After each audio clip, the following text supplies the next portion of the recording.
2024 সাল, এই 2024 সালে প্রাইভেট স্টার ক্রিকেট স্কুলের শিক্ষক, অভিভাবক এবং ম্যানেজমেন্ট কমিটি ওনারা আমাদের ছোট ভাই ও বোনদের কি শিক্ষা দিয়েছে, কি আদব কায়দা শিখিয়েছে, কার কতটুকু মেধা হয়েছে,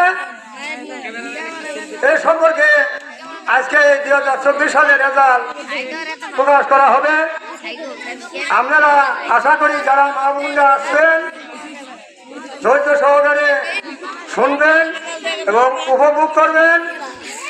এই বিদ্যালয়ে সম্পর্কে আমার ছোট ভাই বলেছে, সখীপুরে এই প্রি ক্যাডেট স্কুল সবথেকে সুনাম অর্জন করেছে, ভালো রেজাল্ট করেছে, বৃত্তি পেয়েছে, এদের সম্মান আছে, এরা অত্যন্ত ভদ্র, এই শিক্ষকরা অত্যন্ত মেধাবী এবং চতুর। আমি আশা করব আজকে যে রেজাল্ট হবে এই রেজাল্টের উপর কেউ হয়তো মনক্ষুণ্ণ করতে হতে পারেন, কেউ খুশি হবেন, আশা করি মনক্ষুণ্ণ হবেন না। কেননা সবাই তো মনে করুন এক হতে পারবো না, ফার্স্ট হতে পারবো না, সেকেন্ড হতে পারবো না, থার্ড হতে পারবো না। পর্যায়ক্রমে তার যতটুকু মেধা এখানে প্রয়োগ করেছে সেই মেধাটাই প্রকাশ পাবো। সেই দিকে লক্ষ্য করে আমি আশা করি আপনারা রেজাল্ট সুন্দর সুস্থভাবে শুনবেন, উপভোগ করবেন। এবং আমি মা বোনদেরকে অনুরোধ করব, ছেলেদেরকে এইখান থেকে রেজাল্ট নিয়ে বাড়িতে গিয়ে সুন্দরভাবে তাদের সাথে কোনো রাগ গোসা গালি গালাজ বা কোনো ধরনের কোনো চাপ প্রয়োগ না করে আপনারা সচেতন হবেন যে অমুক ফার্স্ট হয়েছে তুমি কি করবে, তাহলে তোমার আরো অধিক লেখাপড়া করতে হবে, হ্যাঁ তোমার বড় হতে হবে। এইখান থেকে লেখাপড়া করলে অনেক বড় হওয়া যায়। এই স্কুল প্রতিষ্ঠান অনেক ভালো, এই স্কুলে ভালো শিক্ষক আছে, তারা ভালো ভালো শিক্ষা পাঠদান করে, সেই দিকে আপনারা বুঝাবেন। বুঝে এই দেশে মনে করুন অনেক ডাক্তার আছে, ইঞ্জিনিয়ার আছে, নেতা আছে, বড় বড়, হ্যাঁ অনেক পদ হয়ে যাবো এখান থেকে। এটা আপনাদের ভিতরে একটা প্রতিভা রাখতে হবে, এটা আপনাদের ভিতরে ত্যাগ স্বীকার করতে হবে, এটা ছেলে মেয়েদেরকে শিক্ষা দিতে হবে। আমার এক হুজুর বলেছে, হ্যাঁ উনি এই মসজিদের ইমাম সাহেব, উনি ভালো কথা বলেছে। বর্তমান ছেলেরা অনেক মাদকা বিড়ি সিগারেট ইত্যাদি কিছু অপকর্মের সাথে জড়িত, সেদিকে লক্ষ্য করে আপনারা ছেলে মেয়েদেরকে শিক্ষা দিবেন। আমি আশা করব এই বিদ্যালয়ে ছোট মা, ছোট বোনেরা, ভাইয়েরা, এরা যাতে সুন্দর সুস্থ আদব কায়দা এবং তারা চলার পথে সকল বিষয়ে পারদর্শী হয়। শুধু খালি রেজাল্টই পারদর্শী হইল তা হলে চলবে না। আমি আমার ঢাকাতে স্কুলে কোনো শিক্ষকের সাথে বলছি, ছেলে করে এরকম ব্যবহার এই সেই, তাহলে তোমরা শিক্ষকের কি কমরুতি ছাত্ররাই আমাকে শিক্ষক, ছাত্রের কাছে কিছু বলা যায় না বলে আমাকে ধমক দেয়। আশা করি আপনারা যারা শিক্ষক, কে কি করলো, সরকার কি শিক্ষা দিল, সরকার যদি বলে না একটু ধমক দেওয়া যাবো না, একটু বাড়ি দেওয়া যাবো না, বা কৃষি কম যাবো না, তাহলে তো আমাদের ছেলে মেয়ে আস্তে আস্তে যাবো হয়ে যাবো না, তা করা যাবো না।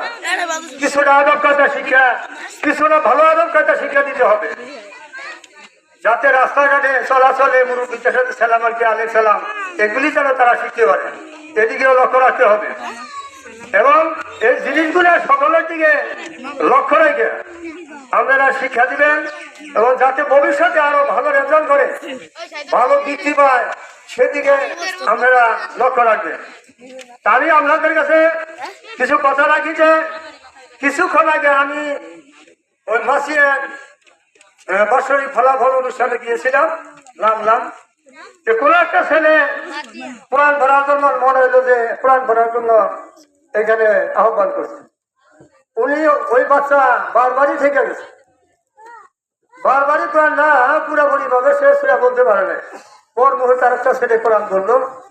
যা হোক, আমরা মুসলমান মা বোনদেরকে আমি অনুরোধ করবো আপনারা প্রাইমারিতে পড়ায়, হাই স্কুলে পড়ায়, মাদ্রাসা কমি মাদ্রাসায় যেখানে আছে, ইসলামিক দৃষ্টিতে লেখাপড়া করার জন্য আমরা মুসলমান হিসাবে সকলের মধ্যে আমি উদারত আহ্বান রাখবো, এদিকেও আপনারা সচেতন থাকবেন।